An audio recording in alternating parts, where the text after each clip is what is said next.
let's see some examples of inheritance in action in Java. To be able to do this, I've set up a bit of a project in advance here.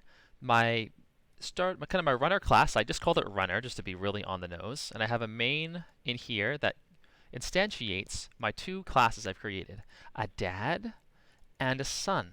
This is inspired by me recently having some children, and I'm the dad, and my little son is becoming a toddler and getting really obnoxious a lot of the time, so I thought I'd honor him by putting him in this tutorial. But also because there's some great examples of inheritance tucked in here. Now, don't question why there's a dad with no mom and then there's a son appearing. So, just forgive me for that lack of biological integrity. But we're in coding, we can do whatever we want. So, what do we got going on here?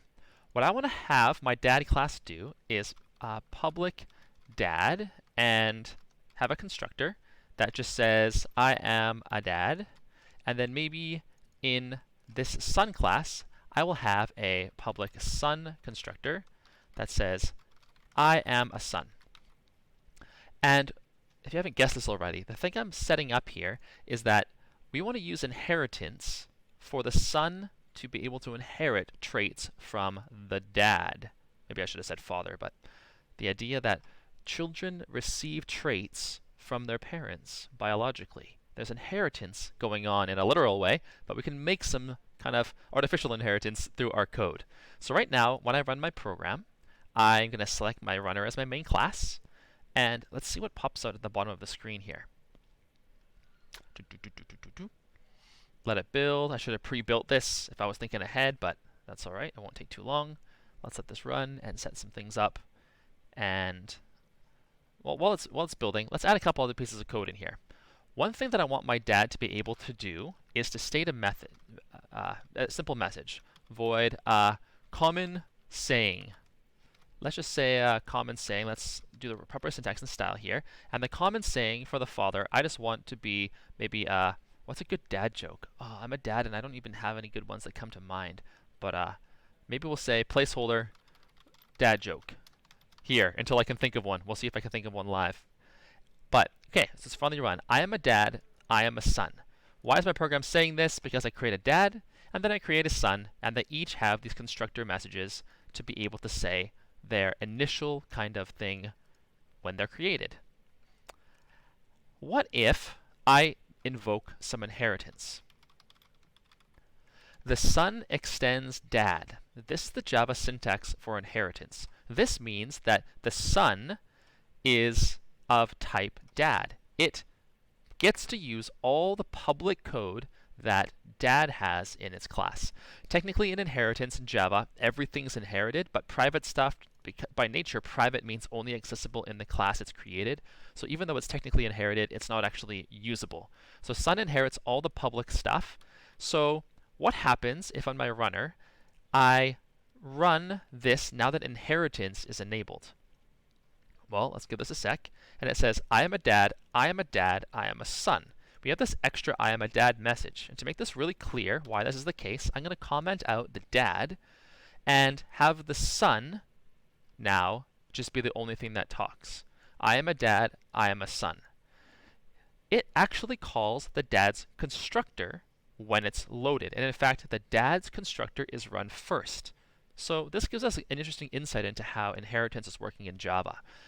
Even though I'm only creating a son, because the son extends dad, it's running the dad's code. In fact, it starts with the parent and works its way down. So first, it actually has to kind of instantiate all the information in the dad class, and since it has a constructor, that's actually going to run and print out I am a dad. And the son is then going to print out its message. So maybe I actually don't want to have this I am a dad message printed out right here, because, well, that's going to end up making both of them print out that message. So I need kind of a bit of a way around this that we can think of maybe in a minute here. But maybe I'll make another method. Public report my title. And let's have this be the thing that says, oh, I'm a public void. I'm not actually making a constructor there, making a method. Report my title. And what I want the constructor to do is to report my title. And this report my title is going to say I'm a dad for the dad, of course. But what about what happens now when my son triggers the dad's class? Well, everything should be the same so far because the only report my title method is in the dad class. But what if I have a public void report my title class in the son that I don't reference in the son class? Let's view this and see what it is that happens. It only says I am a son. So what is it that's going on here in this inheritance? I don't call this method in the son class. And I don't have the I am a son message in the dad class. Yet when I create this son, it prints I am a son. So something strange here. Let me talk you through it. Because the son extends dad, it has to actually instantiate the dad's code along with its own so that I can inherit that code. Meaning, it triggers the dad's constructor, which also includes the method that must run report my title. However, since the son and the dad have competing titles, so look at this method. I'm going to copy and paste it in the son class just so we can see this really obviously. This method, public void report my title, public void report my title, is identical, meaning that Java actually has to decide which of these report my titles to run, because it has a competing reference. One of them is in the dad class, one of them is in the son class. And in inheritance, if you have competing method calls, the one that wins out is the most specific, or the lowest level, or the base class. In this case, that's the son.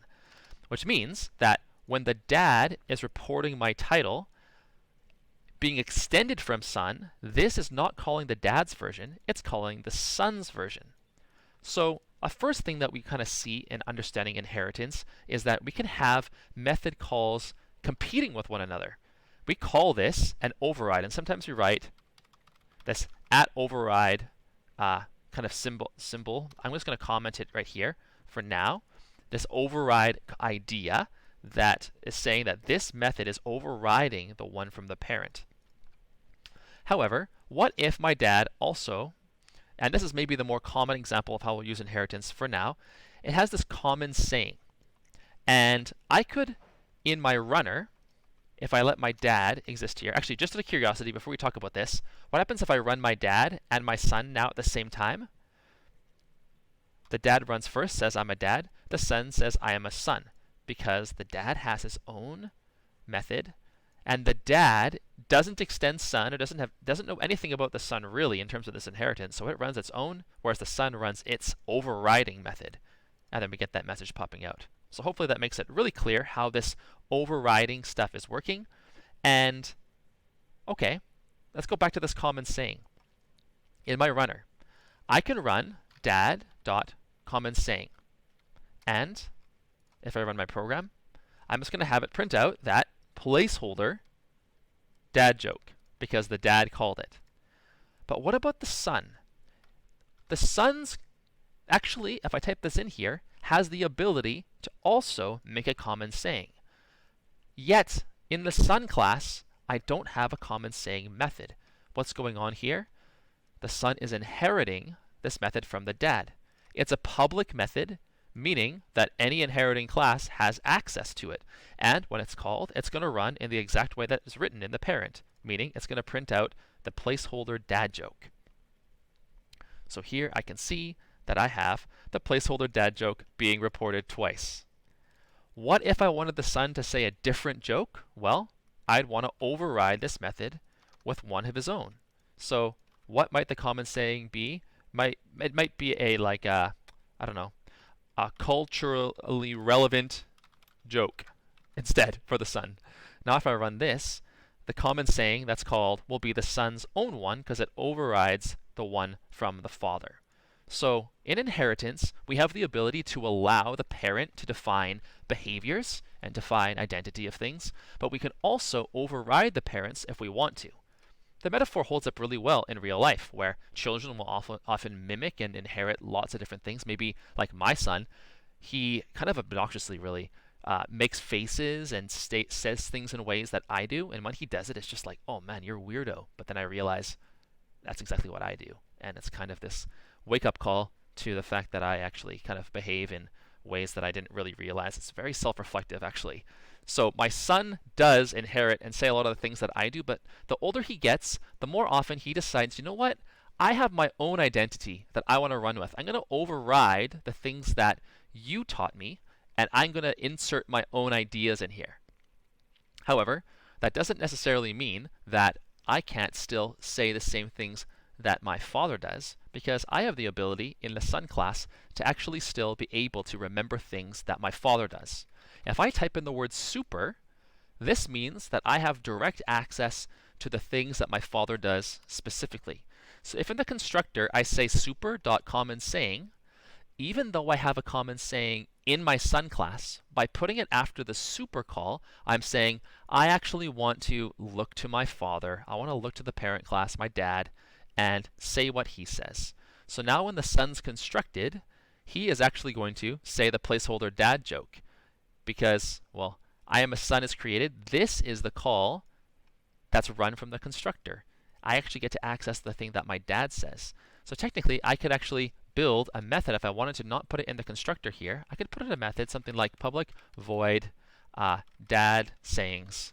And in it, I could just have super.common_saying to allow the son to actually say the dad saying, and that would be able to be called, no problem, on my runner, son.dad sayings. If I run this up here, I have at the bottom, the dad says his dad joke, the son says his relevant joke, but then he can't help himself. He loves his dad, so he says the placeholder dad joke as well. All right, so we have those different layers of things happening in inheritance. One of the main things that we use inheritance for often is to actually have properties that things can share in common. And so why don't we do one more tutorial after this, actually, where I'll show you about having a common parent with the idea of sharing common sets of information.